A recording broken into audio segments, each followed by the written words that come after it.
Shalom à tous, Rabbi Dr Itzhak Shapira.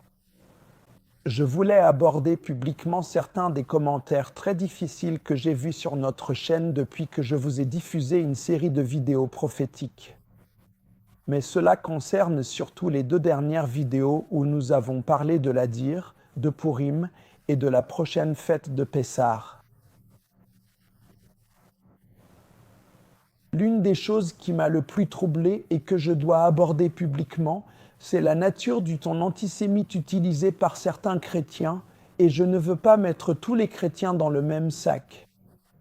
Nous avons remarqué que les vidéos ont dépassé les 100 000 vues en seulement quelques jours, et nous avons eu des milliers de commentaires.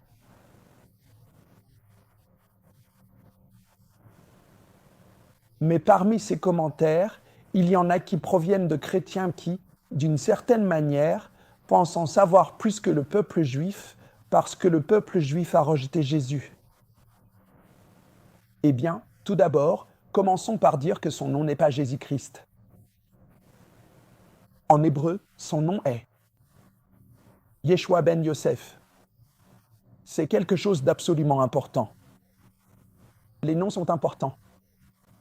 Il n'y a pas de son J dans la langue hébraïque. Le nom Yeshua vient du mot hébreu Yeshua, qui signifie salut. Yeshua signifie le Seigneur sauve. Ben Yosef, c'est parce que le nom de son père était Joseph. Maintenant, le commentaire numéro 1 qui me dérange plus que tout, c'est quand les chrétiens disent « Connais-tu Jésus-Christ » J'ai une meilleure question pour toi aujourd'hui. Connais-tu Yeshua ben Yosef? Connais-tu Yeshua HaMashiach? Parce que les auteurs du Nouveau Testament nous disent surtout une chose dont Yeshua lui-même a parlé. Plusieurs diront, nous avons fait beaucoup de choses en ton nom, n'avons-nous pas fait beaucoup de miracles en ton nom? Et il leur dira, retirez-vous de moi, vous qui agissez sans la Torah. J'exhorte donc ici tous les chrétiens à prendre à cœur de se garder de tomber dans 3 erreurs principales. Tout d'abord, avant de parler ou de poster un commentaire négatif, je suggère à tout le monde d'étudier les Écritures ou, comme Paul l'a dit, de tester toute chose par rapport aux Écritures. Laissez-moi vous donner 3 tests factuels que je vous demande de considérer aujourd'hui, car nous sommes dans Hararit Hayamim.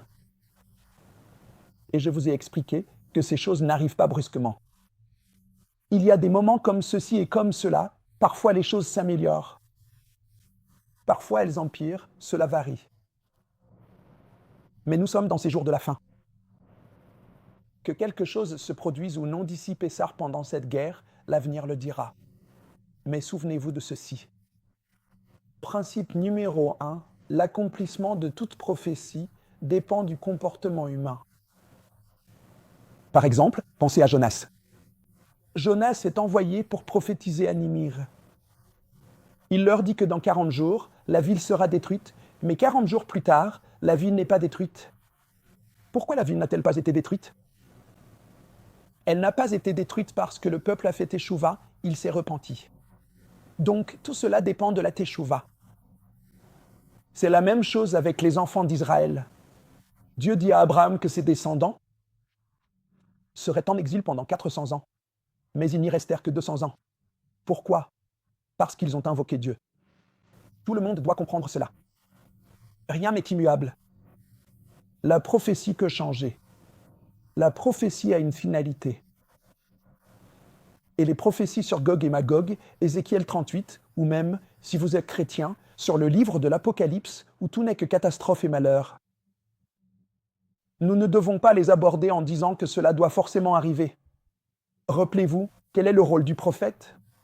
Le rôle du prophète est d'avertir le peuple afin qu'il puisse se repentir et revenir vers Dieu. Donc, premièrement, je veux vous dire que la prophétie n'est jamais linéaire. La prophétie des temps, du comportement humain. En essence, la prophétie se réalisera en fonction du comportement humain. Gardez toujours en tête que tout ce que vous lisez dans la Bible n'est pas obligé de se produire. Et nous croyons Tout comme il est dit, d'ailleurs, pour les chrétiens, je vais citer votre Bible chrétienne. Il est dit dans 2 Pierre 3 que par la sainteté et la piété, nous pouvons hâter la venue du Seigneur. Ce n'est pas moi qui le dis. Ce sont les paroles du Nouveau Testament. Les chrétiens ne comprennent pas cela. C'est le premier point. Deuxièmement, encore une fois, ce sont des choses fondamentales. Et il est important de les comprendre. Avant d'aborder le deuxième point, je vous demande, s'il vous plaît, ne soyez pas arrogants et ne vous glorifiez pas aux dépens du peuple juif. N'est-ce pas écrit dans le Nouveau Testament ? Paul a mis en garde les païens de ne pas se glorifier et de ne pas être arrogants. Aux dépens de la branche naturelle, car c'est la racine qui vous porte, ce n'est pas vous qui portez la racine. Mes amis, ce n'est pas moi qui le dis. Ces choses sont écrites dans le Nouveau Testament. Revenons maintenant au deuxième point. Il concerne l'Église et Israël. Y aura-t-il un reste issu de l'Église ? Y aura-t-il le reste parmi des païens ? Je pense y avoir déjà répondu. Michée 7, verset 15. Bien sûr, il y aura un reste qui se joindra à Israël. Nous voyons cela tout le temps. Des chrétiens et des païens qui ont un amour authentique et désintéressé pour le peuple juif et qui s'y joignent. Et, comme il est dit dans Zacharie 8, verset 23, ils s'accrochent au ditsite du juif. Et je pense que ces personnes devraient être chéries, aimées, embrassées et intégrées dans notre famille. Je suis reconnaissant car beaucoup d'entre vous sur la chaîne sont comme ça. Je suis très reconnaissant qu'il y ait autant d'entre vous qui aiment vraiment le peuple juif. Comprenez une chose, il y a aussi un commentaire que je vois souvent. Il parle de l'enlèvement. L'enlèvement de l'Église. Je vous pose une question. Dans l'éventualité où un enlèvement soudain se produirait et que l'ensemble des fidèles croyants soient transportés vers le ciel, que se passera-t-il pour le peuple juif resté ici-bas ? Qui récite le schéma Israël chaque jour, qui met les téphilines, qui aime Dieu, qui donne sa propre vie ? Qui se jette sur une grenade qui explose pour sauver la vie de ses compagnons, ou ce jeune pilote qui laisse une lettre d'adieu à sa fille de 4 ans avant de partir combattre en Iran ? Et lui écrit « Je ne reviendrai probablement pas. Je veux que tu saches que je l'ai fait pour toi et pour Israël, ceux qui donnent leur vie. » Jésus, tel que vous le connaissez, ou sous son vrai nom, Yeshua, n'a-t-il pas dit qu'il n'y a pas de plus grand amour que de donner sa vie pour ses frères ? Permettez-moi de vous poser une question. Ceux qui accomplissent ce genre d'action ne manifestent-ils pas et n'incarnent-ils pas le Messie d'Israël aux yeux du monde ? J'aimerais vous suggérer qu'une grande partie du Messie Yeshua se trouve déjà au sein du peuple juif. Bien plus que vous ne voulez l'admettre, et même bien plus que parmi les chrétiens, à bien des égards. Parce que dans notre culture, nous donnons notre vie pour toute la communauté. C'est cela le judaïsme. Cela me conduit au point suivant, Yeshua est juif. Alors, avant de défier un juif en lui demandant « Connais-tu Jésus-Christ ?»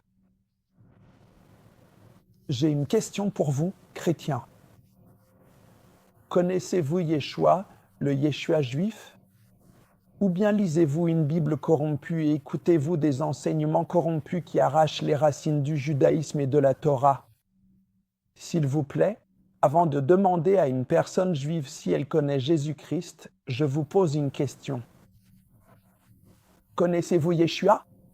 Et vous dites, bien sûr, c'est le Fils de Dieu. Eh bien, avez-vous déjà examiné la relation entre le Fils de Dieu, comme l'appellent les chrétiens, et l'entité appelée Israël ? Laissez-moi vous aider. Exode 4, verset 22 dit « Tu diras à Pharaon, ainsi parle l'Éternel, Israël est mon fils, mon premier-né. » Vous voyez, Israël est appelé le Fils de Dieu, et cela à d'innombrables endroits dans les Écritures. On le retrouve dans Exode, chapitre 4, verset 22, ainsi que dans Osée, chapitre 11, verset 1, tout comme dans la tradition qui appelle le Messie lui-même le Fils de Dieu. Israël est appelé le serviteur de l'Éternel dans Ésaïe 41, verset 8. Le Messie est appelé le serviteur de l'Éternel dans Ésaïe 52, verset 13. On peut constater qu'il existe un lien profond ainsi qu'un parallèle étroit entre la figure du Messie et le peuple d'Israël tout au long de l'histoire. On ne peut pas avoir l'un sans l'autre. Le Messie fait partie d'Israël et Israël fait partie du Messie. C'est la raison pour laquelle dans Abdia 1, verset 18, il est dit que Jacob et Yosef, qui sont une image du Mashiach, s'unissent pour cette bataille finale. Je suis stupéfait de voir aujourd'hui des chrétiens parler des Juifs de manière aussi vile et répugnante tout en s'accrochant à Jésus. Dites-moi, à quel Jésus vous accrochez-vous? Au Jésus palestinien ou au Yeshua authentique? J'ai un message pour vous. Un roi juif et un juge juif sont sur le point de venir juger le monde entier, y compris les chrétiens. Et si vous ne croyez pas que les chrétiens vont être jugés parce qu'ils sont soi-disant si saints, eh bien, relisez l'Apocalypse. Lisez l'Apocalypse. Lisez votre Bible. Et vous découvrirez que même les chrétiens seront jugés, même ceux qui s'imaginent être au-dessus de tout le monde. Enfin, laissez-moi vous faire remarquer que Dieu n'est pas polygame. Il n'a jamais été polygame. Il a dit qu'il n'a qu'une seule épouse. Le terme d'épouse est utilisé très souvent dans les textes bibliques pour désigner Israël. Qu'est-ce qui vous fait croire qu'il va avoir une nouvelle épouse appelée l'Église? Qu'est-ce qui vous fait penser qu'il va vous emmener au ciel pour vous épouser? En abandonnant ceux à qui il a dit « Je vous ai donné une alliance éternelle », il a dit à Israël « Je te fiance à moi pour toujours ». Yeshua lui-même a dit que le ciel et la terre passeront, mais son alliance demeurera éternellement. Pensez-vous qu'il va rejeter cette alliance et prendre une autre épouse? Tromperait-il son épouse? Notre Dieu ne trompe pas son épouse, il est un Dieu fidèle. Chaque fois que vous dites les mots Amen, Adonai, Meler, Neumann, vous dites que le Seigneur est un Dieu fidèle. Je choisis de croire en notre Dieu fidèle, en notre alliance fidèle, en notre relation fidèle, et je choisis de croire que les nations ont maintenant un choix à faire. Soit accepter l'alliance de Dieu avec le peuple juif et se tenir aux côtés des Juifs pour lutter avec eux, soit la rejeter. Ruth ou Orpa, laquelle serez-vous? Quel reste allez-vous représenter? Ne vous vantez pas. Ne soyez pas arrogants. Rejoignez le peuple juif. Conviviez-vous. Apprenez à les connaître et aimez-les, car si vous apprenez du juif, vous finirez par voir dans ce miroir qui est Yeshua. Après tout, il a dit, le salut vient des Juifs. S'il vous plaît, arrêtez l'antisémitisme, la rhétorique malveillante et préparez-vous. Un roi juif, arrive très bientôt.